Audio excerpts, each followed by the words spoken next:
Hey everybody, I'm Chef Tom with atbbq.com, and this is my good friend Chef Eric Gephart with Kamado Joe. Now Eric's cooked around the world. He's got a wealth of knowledge about food, so tell us, what are we cooking today? Today we're going to do the Spatchcock Chicken, the very first recipe I ever did on Kamado Joe. Super excited to share it with everybody. Love it. Spatchcock Chicken was my very first cook on a Kamado Joe, and it was my aha moment for ceramic in general. We're going to fabricate this bird in the Spatchcock method, season it up, super easy stuff. First thing we need to do is get our grill stabilized. Today we're going to be using the Kamado Joe Pellet Joe. It is a ceramic pellet smoker and a lot of fun. First thing we need to do is open this door and make sure we've got enough pellets. It looks like Chef Tom has got us chock full of these wonderful hickory pellets.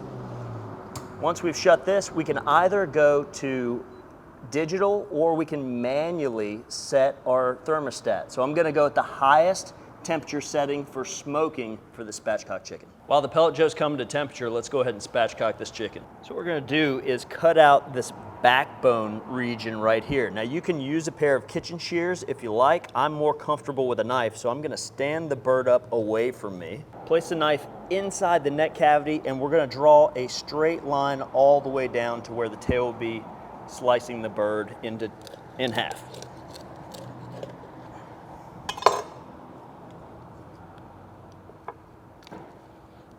Now I like to take my knife and hit the top of the keel bone right here. And that allows us to really get that bird flat. And let's cut out this piece. Again, you can use shears if you like. I'm much more comfortable with a knife.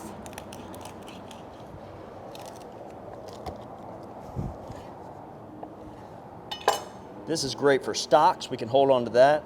But notice how we've got a blank canvas here and the bird sits completely flat. Now, one other thing I like to do, this is optional, you don't have to do it, but I like to cut off the knobs where, let's call it where the ankle would be, and that's going to allow, as this bird cooks, for the skin and meat to shrink up, keeping it much more moist throughout the cook. So put your knife, again, stock.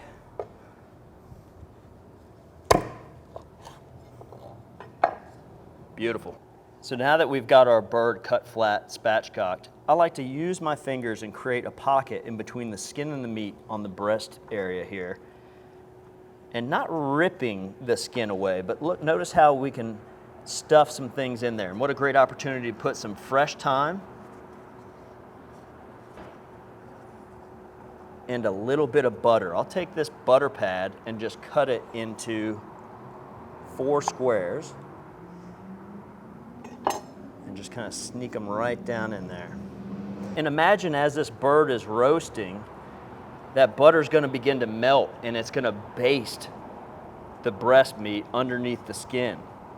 It's a beautiful thing. Now the chicken's spatchcocked and we've got the butter and herbs under the skin, let's go ahead and season it up. Today we're going to use 3 separate seasonings. We're going to use Cattleman's California Tri-Tip, 8-second ride, and Killer Hogs. Let's rub each side with just a touch of olive oil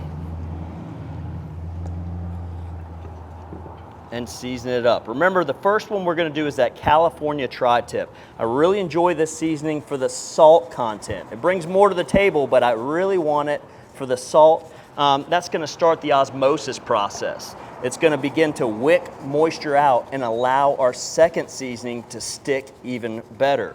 That second seasoning is going to be our heat. Remember, that was that 8-second ride. So far we've got white as our salt, red as our heat, and then we're going to go, our third one is going to be brown for sweet.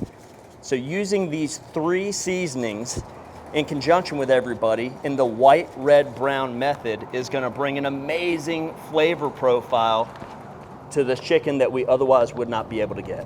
Spatchcock chicken is all seasoned up. Let's get it on over to the grill.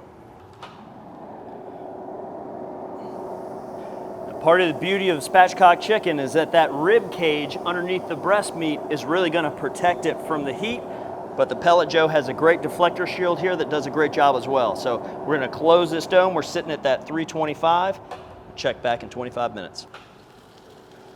Oh yeah. Sitting there at 30 minutes now. Notice how that meat is shrinking up. Remember how we clipped it so that it could do that and stay nice and moist there. I'm starting to see some rendering going on in the skin. Starting to firm up slightly. Let's take an internal temperature. Don't poke through where the butter can spill out. We're gonna sneak in here into the side of the breast.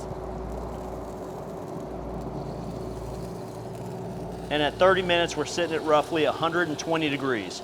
We're gunning for an internal temperature on the breast meat of 160, and the legs and thighs are dark meat at 170. So this will all come to temperature at the same time. We'll pull it off, let it rest, let it carry over. Beautiful things are happening.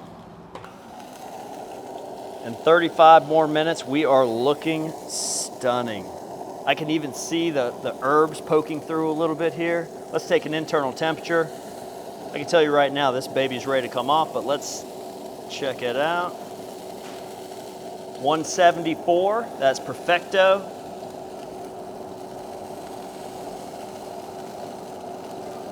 We're sitting at 155. 161, I like it. So let's pull this bird off, let it rest on our cutting board for about 5 minutes. Whoa, baby.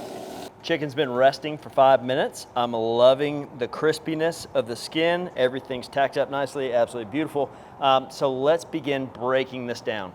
Now, it's really important not to cut too much skin off the breast meat or off the leg and thigh. So I just put a little positive pressure and sneak that knife right down in there, and it's kind of cut towards the bottom of the leg and thigh. And look at that, this is ridiculous. And all that butter, oh my gosh. Look at that. Stunning. All right, let's do the same thing with the other one. A little positive pressure here.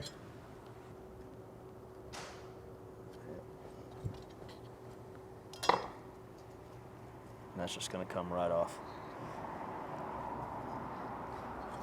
This thing is juicy, succulent. I'm gonna get my knife right on top of that keel bone. We can even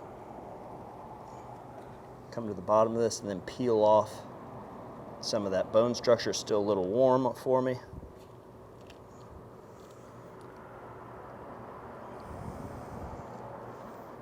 Look at that. I mean, who said white meat's gotta be dry? That is gorgeous.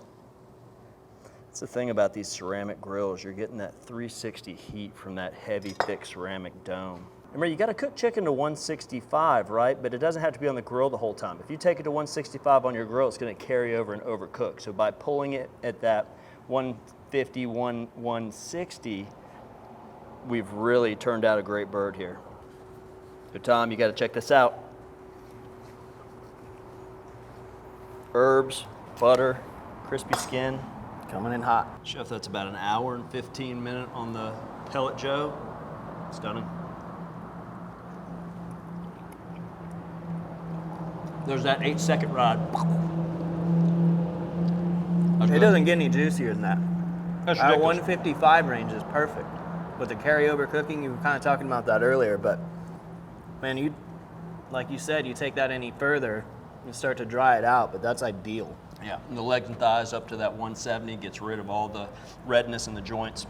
It gets silky. It's good chicken. Well, thanks to Chef Eric, and thank you guys so much for watching. Be sure to check out atbbq.com for all the products featured in today's video. If you enjoyed the recipe, hit that subscribe button. And if you have any questions or comments, or there's anything you'd like to see me cook, let me know in the comment section down below, and let's be good to one another. For more recipes, tips, and techniques, head over to atbbq.com/thesauce. All things barbecue, where barbecue legends are made.